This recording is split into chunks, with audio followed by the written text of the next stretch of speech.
కథోలిక కుటుంబము మరింత చేత దీవించబడాలి, దేవుని యొక్క సన్నిధానానికి రావాలి, విశ్వాసంలో భద్రపడాలి అని చెప్పేసి ప్రార్థన చేసుకుంటూ మన విచారణ గురువుల కోసం, వారి తలంపుల కోసం, అలాగే మన విచారణలో పనిచేసిన ఎంతో మంది విచారణ గురువుల కోసం, మరణించినటువంటి గురువుల కోసం, మన ఈ సంఘంలో ఉండి విశ్వాసంలో జీవించి మరణించినటువంటి సహోదరులందరినీ దేవుడు తన యొక్క సాన్నిధ్యాన్ని తీసుకుని రావాలని, అలాగే ప్రస్తుతం మన విచారణలో పనిచేస్తున్నటువంటి గురువులను, కన్యాస్త్రులను దేవుడు దీవించాలని, ప్రతి ఒక్క విశ్వాసిని, చిన్న బిడ్డలను, వృద్ధాప్యంలో ఉన్నటువంటి వారిని, అనారోగ్యంలో ఉన్నటువంటి వారిని, ఎన్నో సమస్యలతో సతమతం అవుతున్నటువంటి వారందరికీ దేవుని యొక్క దీవెన రావాలని ఈ సంఘ ప్రార్థనలో మనం జపించుదాం.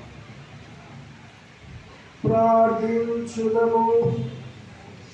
సర్వశక్తి గల నిత్య సర్వేశ్వర, నీ కుమారుని తన గర్భమందు పోయిచున్న పరిశుద్ధ కన్యైన మరియమాత ఎలిజబెతును సందర్శింపవలనని ప్రేరణ కలిగించింది. పవిత్రాత్మ ప్రేరణలను నమ్మక పాత్రముగా ఆలకించుచు మరియమాతతో కలిసి నీ కీర్తిని శ్లాఘించుగాక. నిత్యము నీ వైభవము స్తుతించు భాగ్యము మాకు ప్రసాదింపుము.